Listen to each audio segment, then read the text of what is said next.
بسم اللہ الرحمن الرحیم۔ بسم اللہ الرحمن الرحیم۔ یہ 31واں سورہ ہے قرآن مجید کا، سورہ لقمان، اور تقریباً 34 آیتیں اس کے اندر ہیں۔ ہمارے پاس آج کی تقریر کو ملا کر 11 تقاریر ہیں، جن میں سے ایک تقریر میرا اندازہ ہے کہ حضرت شہزادی ام المومنین جناب خدیجہ طاہرہ سلام اللہ علیہ کی حیات طیبہ پر گفتگو میں صرف ہوگی۔ صلوات پڑھیں محمد و آل محمد۔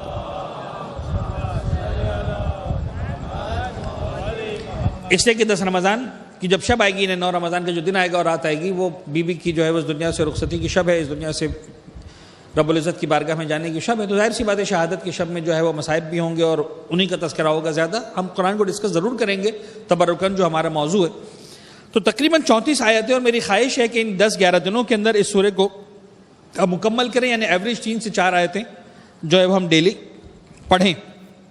لگتا مشکل ہے، اس لیے کہ جب جناب لقمان کی نصیحتوں کا سلسلہ شروع ہوگا تو وہ اتنی زبردست نصیحتیں اور اس کے اندر اتنے سارے نکات ہیں کہ ہم بہت تیز جانے کی کوشش بھی کریں گے تو شاید اتنا تیز نہ جا سکیں، لیکن پھر دوسرے آیتوں میں ممکن ہم تھوڑا سا اپنی رفتار کو زیادہ رکھیں۔ اور جو ایک میری خواہش ہوتی ہے کہ میں جب بھی ان باتوں کو ڈسکس کروں تو تھوڑا ڈیپتھ میں جا کر تھوڑا اس کے بیک گراؤنڈ کو بتاتے ہوئے سمجھاتے ہوئے ڈسکس کروں، تو شاید اس طریقہ کار کو ہم اختیار نہیں کریں گے، کیونکہ ہمیں تھوڑا سا رفتار سے آگے بڑھنا ہوگا۔ سورہ لقمان میں ارشاد رب العزت ہوا، بسم اللہ الرحمن الرحیم، الف لام میم، تلک آیات الکتاب الحکیم ھدی ورحمۃ للمحسنین۔ قرآن مجید نے ایک نہیں کئی ساری سوروں کا آغاز حروف مقطعات سے کیا۔ مقطعات عربی کا لفظ ہے، وہ نکلا ہے قطعہ، قطعہ یعنی ٹکڑا، پارٹ۔ وہ حروف جو ٹکڑا ٹکڑا ہو کر آئے ہیں، کسی سے مل کر نہیں آئے۔ الف الگ ورڈ ہے، مستقل ورڈ ہے، لام مستقل ورڈ ہے، میم جیسے اے بی سی، تو ویسے تو آپ کو یہ ایک لفظ لکھا ہوا نظر آئے گا اے بی سی، لیکن ہم جب بھی پڑھیں گے، جن کو انگریزی آتی ہے اور اس کو پڑھیں گے تو وہ کبھی بھی اس کو کچھ ایک ورڈ کے طور پر پروناؤنس نہیں کریں گے، وہ اس کو 3 الفابیٹ کے طور پر پروناؤنس کریں گے، A B N C X Y Z, ٹھیک ہے نا؟ تو یہ الف لام میم بھی بظاہر یہ ایک لکھا ہوا نظر آ رہا ہے، لیکن یہ ایک لفظ نہیں ہے، یہ 3 حرف ہیں، اے بی سی کی طرح یا ایکس وائی زی کی طرح جو ساتھ میں لکھ دیے گئے۔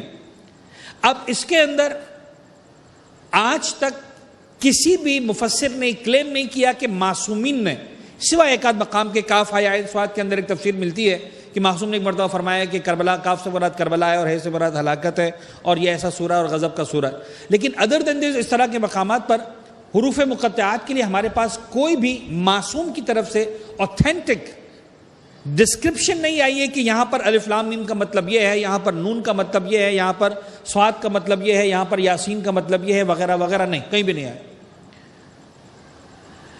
مفسرین نے جو احتمالات دیے ہیں، یعنی وہی والی بات کہ جنہوں نے غور کیا اور غور کرنے کے بعد نتائج پر پہنچے، تو ایک نتیجہ یہ نکلا کہ صاحب یہ بھی ہو سکتا ہے اس الف لام میم کا اشارہ، الف لام را کا اشارہ، کہ بھئی جس کو ہم معجزہ بنا کر پیش کر رہے ہیں، اگر وہ بن جائے تو معجزہ ہے، کھل جائے تو الف لام میم کے سوا کچھ بھی نہیں۔ یعنی بات پھر وہی ہے کہ اگر ایک بہترین خطاط اگر ایک خطاطی کی کوئی بہت ہی شاندار تحریر پیش کرتا ہے تو اس کے اندر ہوتا تو کچھ نہیں ہے، وہی قلم ہے، وہی دوات ہے۔ اگر مثال کے طور پر ہم جیسا اناڑی اس قلم کو اٹھا لے اور اس دوات کو اٹھا لے لکھنا شروع کرے تو پتہ نہیں وہ تجریدی آرٹ تو بنے گا، خطاطی نہیں بنے گی۔ وہ آپ کو لگے گا کہ ایبسٹریکٹ آرٹ ہے مثال کے طور پر، جب ہاتھ ہی نہیں چلے گا۔ لیکن وہی جب اصل قلمکار اس کو چلائے گا، اصل خطاط اس کو چلائے گا، تو پتہ نہیں کیا معجزہ اس کے سامنے آئے گا۔ کھل جائے تو وہ قلم دوات ہے، اس کے علاوہ کچھ نہیں ہے، بند جائے تو پھر جو ہے باقاعدہ ایک مصوری کا شاہکار ہے، خطاطی کا شاہکار ہے۔ خدا ہم سے کہہ رہا ہے کہ دیکھو یہ جو بکھرے ہوئے حروف ہیں، یہی جب تمہارا پروردگار ان کو جوڑتا ہے تو قرآن مجید بنتا ہے۔